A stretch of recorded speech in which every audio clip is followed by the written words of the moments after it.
स्वागत है दोस्तों आपका एक और शानदार वीडियो के अंदर। और आज के वीडियो में हम बात करने वाले टेक्निकल एनालिसिस। सॉरी, आज के वीडियो में नहीं, आज से जितने भी वीडियो आएंगे सब में हम बात करने वाले टेक्निकल एनालिसिस की। इससे पहले के वीडियो में हमने फंडामेंटल एनालिसिस के ऊपर डिटेल के अंदर बात कर ली है। टोटल मैंने 6 पार्ट बनाए थे, उसके ऊपर 6 पार्ट का लिंक मैंने आई बटन के ऊपर दिया हुआ है। तो जल्दी से जाके आप फंडामेंटल एनालिसिस अगर अभी तक नहीं सीखे हो तो मैंने बहुत ही शानदार तरीके से और एक बहुत ही अच्छा एग्जाम्पल दे के आपको समझाया, ताकि पूरे मैंने 6 पार्ट के अंदर उसको डिवाइड किया है और 5-5 मिनट का एक पार्ट है। तो आपको ज्यादा टाइम भी नहीं देना पड़ेगा और उसके अलावा आप छोटे से टाइम के अंदर भी अपना फंडामेंटल एनालिसिस कंप्लीट कर सकते हैं। तो अभी तक वो वीडियो नहीं देखा, जल्दी से जाकर उसको चेकआउट कीजिए। और चलिए आज के वीडियो से हम स्टार्ट करने वाले टेक्निकल एनालिसिस की और बात कर लेते हैं टेक्निकल एनालिसिस क्या होता है। दोस्तों, आपने बहुत बार देखा होगा, जैसे आप आई होप आपने डीमैट अकाउंट तो ओपन कर ही लिया होगा, मुझे पता है। नहीं किया है तो वो भी मैंने डिस्क्रिप्शन के अंदर लिंक दिया है, जल्दी से जाकर उसको भी ओपन कर लीजिए। दोस्तों, आपने कई बार देखा होगा कि जैसे ही आप किसी कंपनी के शेयर को ओपन कर देते हैं डीमैट अकाउंट के अंदर, और वहाँ पे लिखा होता है कि चार्ट का ऑप्शन दिया होता है, और जैसे ही आप चार्ट के ऊपर क्लिक करते हैं वहाँ पे आपको अप डाउन इस टाइप के कुछ दिखते हैं। आप वो देख के कंफ्यूज होते हैं, क्योंकि आपको समझ में तो आता नहीं कि चार्ट आखिरकार होता क्या है। मुझे भी नहीं आता था दोस्तों। इसके लिए बहुत ढेर सारी चाहिए मेहनत, और मेहनत के साथ में चाहिए आपका लगन कि आप सीखने के लिए कितने एक्साइटेड हो। और बिल्कुल टेंशन मत लीजिए कि टेक्निकल एनालिसिस, मुझे पता है आप एक बिगनर हो, और बिगनर को टेक्निकल एनालिसिस के बारे में कितना पता रहता है, इसके बारे में मुझे पता है। तो इसके बारे में आप बिल्कुल टेंशन मत लीजिए। मैं आपको टेक्निकल एनालिसिस के अंदर जीरो से हीरो बना दूंगा। तो बने रहिए, बस मेरे साथ में बने रहिए, और जल्दी से चैनल को सब्सक्राइब कर दीजिए अगर अभी तक नहीं किया है तो, और अपने दोस्तों के साथ में भी शेयर कर दीजिए ताकि वो भी टेक्निकल एनालिसिस सीख सके। दोस्तों, अलग अलग कंपनी के शेयर और शेयर के चार्ट के आधार पर जो एनालाइज किया जाता है, यानी कि बेसिकली किसी चार्ट को हम एक प्री पॉइंट मानकर अगर हम किसी शेयर का एनालाइज करें तो चार्ट के द्वारा किया गया एनालाइज टेक्निकल एनालाइज कहलाता है। जैसे यही इसका मेन कॉन्सेप्ट होता है, और हमें इसकी डेफिनेशन की बात नहीं करनी है, हमें बेसिकली टेक्निकल एनालाइज को आखिरकार सीखना है।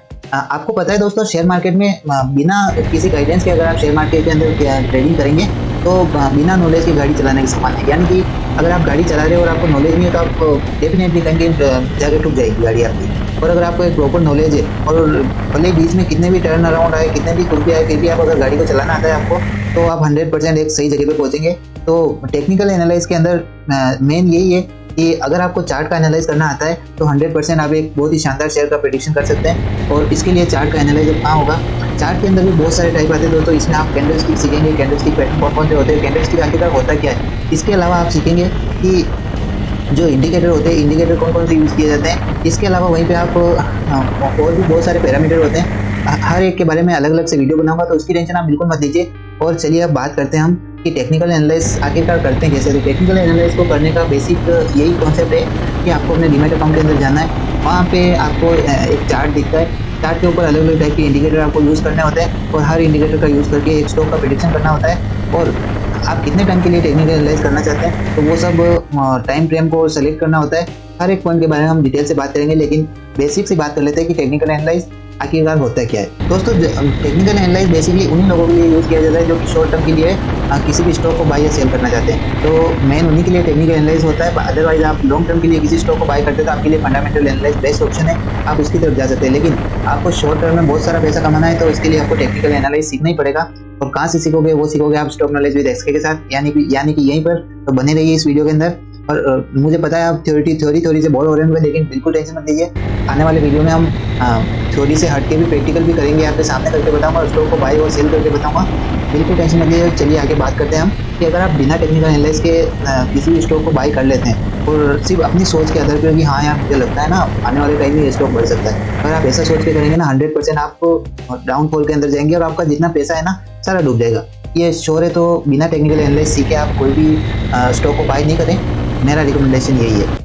दोस्तों, टेक्निकल एनालिसिस में मेन कॉन्सेप्ट यही होता है कि आपको अगर कोई स्टॉक अगर डाउनफॉल में जा रहा है तो आपको सपोर्ट किस जगह पे लगाना है, और अगर अप साइड में जा रहा है तो रेजिस्टेंस किस जगह पे लगाना है। इस चीज का ध्यान बहुत सबसे पहले रखना पड़ता है। अब आप ये सोचेंगे सपोर्ट और रेजिस्टेंस क्या होते हैं, तो सपोर्ट बेसिकली वो लाइन होती है जहाँ पे दोस्तों कोई भी स्टॉक अप डाउन करके आया होता है, लेकिन इस सपोज कीजिए ये सपोर्ट लाइन है, और सपोर्ट लाइन से कोई भी स्टॉक यहाँ से आ रहा है, यहाँ टच करके वापस ऊपर जाता है, वापस नीचे आता है, वापस ऊपर जाता है और वापस नीचे जाता है। लेकिन ये जो लाइन है अगर इससे ऊपर नहीं अगर इस लाइन से नीचे नहीं जा रहा है स्टॉक, तो उस कंडीशन में हम इसको सपोर्ट मान सकते हैं। और ये एक स्ट्रॉन्ग इंडिकेटर होता है कि यहाँ से प्राइस नीचे नहीं जाएगी, हमेशा प्रोबेबिलिटी होती है कि स्टॉक की प्राइस हमेशा ऊपर जाएगी। और वहीं पे अगर रेजिस्टेंस की बात करें तो रेजिस्टेंस बेसिकली वो पॉइंट होता है जहाँ पे कोई भी स्टॉक बार बार नीचे से ऊपर जाता है और ऊपर जाके इस लाइन से टकरा जाता है, वापस नीचे आता है, वापस ऊपर जाता है, इससे टकरा के अगर वापस नीचे आ रहा है तो ये एक तरीके से रेजिस्टेंस लाइन बन जाती है यहाँ। इसका मतलब ये होता है कि यहाँ से स्टॉक बार बार ऊपर जाने की कोशिश कर रहा है, लेकिन यहाँ पे जो अधिक ज्यादा संख्या के अंदर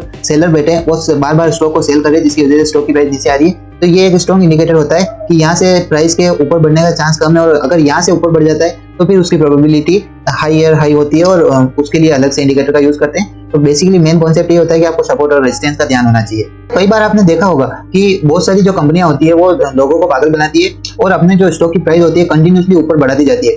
वो बेसिकली दोस्तों जो प्रमोटर होते हैं उनका गेम होता है, या फिर जो ये ट्रेडर होते हैं, इन ट्रेडर का मेन खेल होता है। ये क्या करते हैं दोस्तों, किसी स्टॉक को बहुत ही ज्यादा हाइप बना देते हैं उसकी, और लोगों के दिमाग में ऐसा फिट कर देते हैं कि आने वाले टाइम में स्टॉक बहुत ही हायर आ जाएगा, और वही उस स्टॉक को लगातार बाई करते रहते हैं और सेल करते रहते हैं। ज्यादा क्वांटिटी में बाई करते हैं लेकिन सेल कम क्वांटिटी में करते हैं। तो लोगों को लगता है कि यार इस स्टॉक के अंदर पोटेंशियल है, भले उसके फंडामेंटल अच्छे नहीं हो और भले अच्छे भी होंगे। तो कुछ कंपनियां ऐसी होती है जो अपने स्टॉक को प्रमोट करने के लिए लगातार इस टाइप के हथकंडे अपनाती है, और इसकी वजह से बेसिकली नुकसान किसी का भी नहीं होता है, नुकसान होता है रिटेल इन्वेस्टर का, यानी कि जो आम लोग होते हैं वो बेचारे इन्वेस्ट करते जाते क्योंकि कंपनी ने एक तरीके का हाइप बना रखा है, और उस हाइप की वजह से कंटिन्यूसली स्टॉक की प्राइस ऊपर जाती है।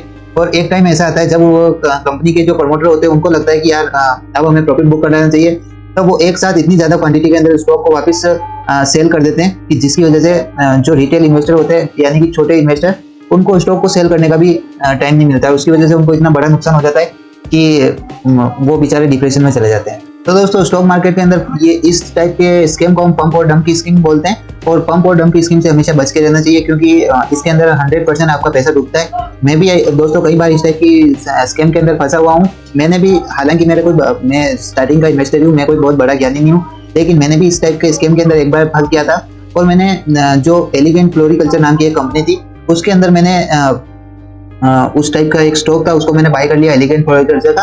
और YouTube के ऊपर मैंने देखा कि एलिगेंट फ्लोरिकल्चर से रिलेटेड किसी ने एक वीडियो डाल रखा है, और उस वीडियो के अंदर समथिंग कुछ ही टाइम के अंदर मिलियन के अंदर व्यूज आ गए। तो मुझे लगा यार ये इतना ज्यादा इसको कौन ये कर रहा है। तो फिर मुझे पता चला कि इसको बेसिकली कर कौन रहा है, इसको प्रमोट किया जा रहा है और लोगों के अंदर एक तरीके से मिसकंसेप्ट पैदा किया जा रहा है ताकि लोग इसको बाय करें। और मैं भी उसी स्कैम में फंस गया, और मैंने 56 की प्राइस पे उस स्टॉक को बाय कर लिया, 52 की प्राइस पे बाय कर लिया, और 56 पे जाके उस स्टॉक ने टर्न अराउंड किया। और उसके बाद में जो वो गिरा, अभी 9 रुपए की उसकी प्राइस चल रही है, 7 रुपए की प्राइस चल रही है, और उस कंडीशन में मुझे अप्रोक्स सारे पैसे मेरे डूब गए और बहुत ही ज्यादा लॉस हुआ है। तो दोस्तों किसी भी स्टॉक के अंदर इन्वेस्ट करने से पहले 10 बार सोच लें। और आई होप, मुझे पता है इस वीडियो से बोर हुए होंगे, लेकिन बिल्कुल टेंशन मत लीजिए, मुझे एक बेसिक कॉन्सेप्ट बताना था आपको टेक्निकल एनालिसिस का, तो वो मैंने आपको बता दिया है।